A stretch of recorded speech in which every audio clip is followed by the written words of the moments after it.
पशुपालक मित्रांनो नमस्कार. मी अरविंद पाटील. पशुपालक मित्रांनो, ह्या दुग्ध व्यवसायामध्ये मी 30 वर्ष तर काम करतच आहे. पण अलीकडच्या 12 ते 15 वर्षांमध्ये मी शेतकऱ्यांना किंवा पशुपालकांना मार्गदर्शन करत असतो डेअरी व्यवसायाचं. महाराष्ट्रामधल्या प्रत्येक तरुणाला या डेअरी व्यवसायामध्ये उभं करायचं काम या ठिकाणी मी करत असतो. मग त्याला गोठा व्यवस्थापनाचं प्रशिक्षण असेल, त्यांना गोठा बांधणीचा विषय असेल किंवा जनावर खरेदी करण्यापासून ते दुधाच्या विक्रीपर्यंतचे विषय असतील, त्या शेतकऱ्याला किंवा त्या पशुपालकाला, त्या विद्यार्थ्याला चांगल्या पद्धतीचं मार्गदर्शन द्यायचं काम मी महाराष्ट्रभर गेली बरीच वर्ष झालं मी करत आहे. तर मित्रांनो, आज आम्ही या ठिकाणी अशा ठिकाणी आलेलो आहे की तुम्हाला त्या विद्यार्थ्याचा मला गोठा पण दाखवायचा आहे. नुसतंच प्रशिक्षण देऊन चालणार नाही, तर त्याच्यामध्ये त्या शेतकऱ्याची किंवा त्या डेअरी व्यवसायाची यशोगाथा पण तुम्हाला या ठिकाणी समजली पाहिजे किंवा त्याचा फीडबॅक या ठिकाणी आपल्याला आला पाहिजे आणि चांगल्या पद्धतीचा आला पाहिजे. तर अशा एका आम्ही विद्यार्थ्याच्या गोठ्याला भेट दिलेली आहे. मिरज या शहरामध्ये आम्ही आलेलो आहे. तिथं प्रशस्त असा गोठा आहे. त्या गोठ्याचं किंवा त्या फर्मचं नाव आहे हरिप्रिया डेअरी फार्म आणि याच्यामध्ये आपल्याला म्हशीचा प्रशस्त गोठा, त्याचबरोबर अत्याधुनिक सेवा सुविधा आणि सगळ्यात महत्त्वाचं आपल्या त्या मिरज या शहरामध्ये दूध विकत असताना प्युअर हायजेनिक मिल्क अशा पद्धतीचं या ठिकाणी आम्हाला तुम्हाला मी गोठा दाखवणार आहे. त्याचबरोबर त्या मालकाची यशोगाथा सुद्धा आपण या ठिकाणी ऐकायचं आहे. तुम्हाला उत्सुकता लागलीच असेल की आपण गोठ्यामध्ये तर आता आलोय. जोशी सरांनी आणि वटकर मॅडमनी माझं स्वागतही केलं. तर मित्रांनो, आपण जाणून घेऊया की जोशी सर आणि भटकर मॅडम ह्या दूध व्यवसायामध्ये कशा पद्धतीने त्यांनी त्या ठिकाणी सुरुवात केली. नमस्कार, माझं नाव विनय जोशी. मी अरविंद सरांना भेटलो. ह्याच्या आधी मी फोटोग्राफी व्यवसायामध्ये होतो.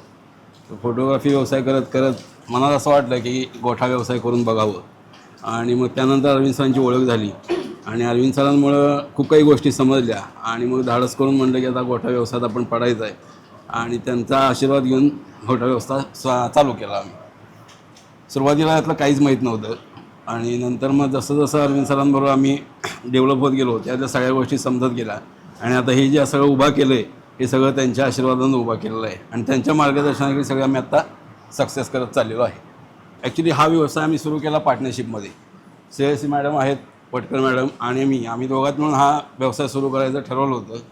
सरांची पण खूप साथ लाभली, यांच्या मिस्टरांची. आणि त्यानंतर मग ह्या जेव्हा आलो पुढं जेव्हा चाललं तेव्हा असं समजलं की व्यवस्थापन करत करत आपल्याला बाय प्रोडक्ट किंवा बाकीच्या गोष्टींमध्ये पण यायला पाहिजे. मग आता त्या सपोर्टिव्ह आम्ही थोडी पावलं उचलायला सुरू केलेली आहे. नमस्कार, माझं नाव श्रेयसी किशोर वटकर आणि यात पडायच्या आधी मला याच्याबद्दल काही माहिती नव्हती.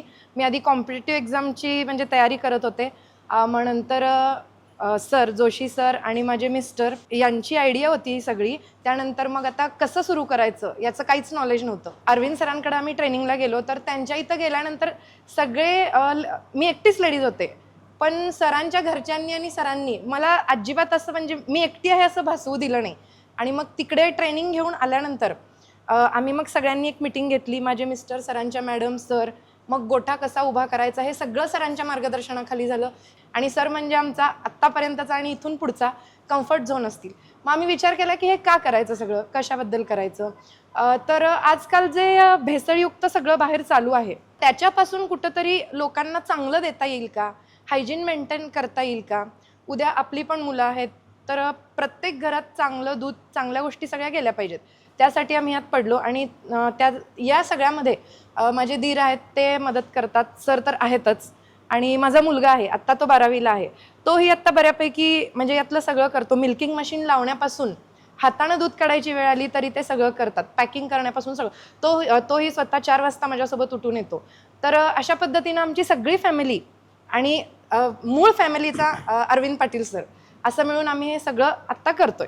तर हा गोठा आमचा साधारण 100 जनावरांचा गोठा आहे आणि याच्यामध्ये इकडे या साईडला आहे मिल्किंग पार्लर आणि इकडं आहे मुक्त गोठा कॉन्सेप्ट ही आम्ही सुरू केली आहे. तर मुक्त गोठा करण्याच्या आधी म्हशी सिलेक्शन करताना सुद्धा सरच आमच्यासोबत होते. इथली एक ना एक म्हैस, एक ना एक जनावर हे सगळं अरविंद सरांच्या मार्गदर्शनाखाली किंवा ते स्वतः आलेले म्हशी खरेदी करताना अशा पद्धतीनं आम्ही ह्या सगळ्या म्हशी खरेदी केलेल्या आहेत. आणि मुक्त गोठा का बरं, तर म्हशींचं हॉर्मोनल कंडिशन सगळी चांगली राहावी, त्यानंतर त्या वेळच्या वेळी माझावर याव्यात किंवा त्यांचं दुधाचं प्रोडक्शन वाढावं, या सगळ्यासाठी मुक्त गोठा कॉन्सेप्ट सुरू केलेली आहे. आमच्या गोठ्यामध्ये साधारण सकाळ संध्याकाळ मिळून 250 लिटर दूध निघतं, म्हणजे संकलन होतं. आणि ते सगळं दूध आम्ही लोकांना होम डिलिव्हरी देतो, तेही 80 रुपये या दरानं देतो. आणि अजूनही आमच्या दुधाला जास्तीत जास्त बाहेरून मागणी आहे आणि त्याच्यासाठी हे सगळं अजून पुढं न्यायच्या मार्गावर आम्ही आत्ता आहोत. दूध विक्री तर आत्ता आमची चालूच आहे, पण आता याच्या पुढं जाऊन आम्हाला बाय प्रोडक्टकडं वळायचं आहे आणि लोकांना भेसळमुक्त सगळं बाय प्रोडक्ट आम्हाला द्यायचं आहे.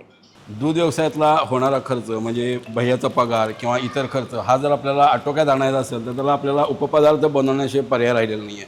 म्हणून आम्ही आता काय करायला लागलो की दुधाचे उपपदार्थ बनवण्याचा आम्ही निर्णय घेतला. आता हे आम्ही बेसिक लेवलवरती करतो आहे बाकीचे पदार्थ, आणि आता येणाऱ्या काही 2 महिन्यामध्ये आम्ही 1000 लिटर प्रोसेस करणार आहे आणि त्याच्यामधून जे प्रोडक्शन होणार आहे ते चांगल्या क्वालिटीचे पदार्थ मिरज शहराला द्यायचा आमचा नक्कीच प्रयत्न राहील. त्या प्लॅन्टची आता बांधणी सुरू आहे. 1-2 महिन्यात ती प्रोसेस होईल आणि 2 महिन्यानंतर सगळ्या शहराला चांगले पदार्थ देण्याचा आम्ही प्रयत्न करणार आहे आणि ते सक्सेस होईल लवकरच. हे आमचं गोडाऊन आहे. यामध्ये आता कडवाकुट्टी मशीन आहे की ज्याच्यामध्ये आम्ही TMR म्हणजे जनावरांना चांगला चारा मिळावा याचा आमचा प्रयत्न असतो. त्यामध्ये ओली वैरण आहे मक्याची, जी आता साधारण 3 रुपये किलो प्रमाणे आमच्याकडं पोच होते, आणि सुकी वैरण म्हणजे गव्हाचा भुसा हे सगळं मिक्स करून आम्ही जनावरांना चांगला सकस आहार द्यायचा प्रयत्न करतो की जेणेकरून दुधाचा गुणवत्ता पण वाढावी आणि दूध पण चांगल्या क्वालिटीचं आपल्याला मिळावं. सकस आहार, चांगलं पशुखाद्य दिल्यामुळं ज्या म्हशींच्या तब्येती आहेत ह्या खूप चांगल्या राहिल्यात. चांगल्या सकस चाऱ्यामुळं जे दूध आपल्याला मिळते ते चांगल्या गुणवत्तेचं मिळते, म्हणजेच काय की चांगल्या फॅटचं, चांगल्या SNFचं, आणि हे जे दूध आपलं ग्राहकापर्यंत जाते त्याच्यामुळे जो ग्राहकांचा प्रतिसाद मिळायला लागला आहे तो अप्रतिम आहे की जो आम्ही कधी विचारच केला नव्हता. आणि आता आमच्याकडं असं झालं आहे की मागणी एवढी वाढली आहे की आपल्याला अजूनही हे मोठं करावं लागणार युनिट ह्याचं असं आम्हाला सारखं जाणवावं लागलं. मिल्किंग मशीनमध्ये डी लेवल कंपनीचं जे मशीन आहे ते आत्तापर्यंत सगळ्यात बेस्ट मशीन आहे, ज्याच्यावरती आपण आता सगळ्या म्हशीच्या धार काढतो आणि क्वालिटी पण चांगली आहे, ती दूध चांगलं निघतं. त्यानंतर मशीनवर काढण्याचं कारण आहे की पूर्ण हायजीन आपल्याला मेंटेन करायचं आहे, त्यासाठी म्हशी धार ही आपण मिल्किंग मशीनवरतीच काढली जाते. त्यांचं दूध पण साधारण एक मिनिमम 15 लिटरपासून 20 लिटर 18 लिटर ह्या कपॅसिटीच्या आपल्याकडे सगळ्या म्हशी आहेत आणि ज्या दूध देतात त्या खरोखर चांगल्या क्वालिटीचं दूध मिळते आपल्याला, की जेणेकरून आमचा जो उपक्रम आहे की सगळ्यांना चांगल्या क्वालिटीचं दूध मिळावं, भेसळमुक्त दूध मिळावं, आणि त्यासाठी आमचे पूर्ण प्रयत्न आहेत आणि ते सक्सेस करण्याचा 100% प्रयत्न राहील. तर डेअरी व्यवसायाला सुरुवात केल्यानंतर आधी आम्ही रजिस्टर सिस्टीमनी जायचो. रजिस्टरमध्ये सगळ्या नोंदी असायच्या. मग त्यावेळी टॅग नंबर, मशीनचे नंबर याच्यामध्ये कन्फ्युजन व्हायचं आणि ते समजत नव्हतं की नक्की कुठल्या म्हशीला कुठलं सिमेंट भरवलं आहे किंवा काय केलं आहे. मग त्यानंतर ब्रिडिंगो ॲप आम्ही घेतली आणि ब्रिडिंगो ॲपमध्ये आत्ता आमचा सगळा डेटा, सगळ्या मशीनचे टॅग नंबर आले. आणि ब्रिडिंगो ॲप आपल्याला अगोदरच सांगतं की तुमची कुठली म्हैस कधी हिटवर येणार आहे किंवा कुठली म्हैस आता तिचा ड्राय पिरियड सुरू होतं आहे. आणि ह्या ब्रिडिंगो ॲपमुळं अजून जरा म्हणजे हा व्यवसाय करायला सोपा झाला. आणि मोबाईल सततच हातात असल्यामुळं डेअरी व्यवसाय आम्ही आता हातातच घेऊन फिरतो. ह्या ॲपचा आम्हाला तसं बघायला गेलं तर खूपच फायदा झाला. आणि प्रत्येक म्हणजे जे ग्राउंड लेवलला हे व्यवसाय करतात आणि ज्यांना पुढेही करायचं आहे त्यांनी प्रत्येकाने हे ब्रिडिंगोची मदत घ्यावी असं मला वाटतंय. तर पशुपालक मित्रांनो, तुम्ही बघितला मिरज या शहरातला जो गोठा होता तो आधुनिक पद्धतीचा गोठा आहे, मुक्त गोठा आहे.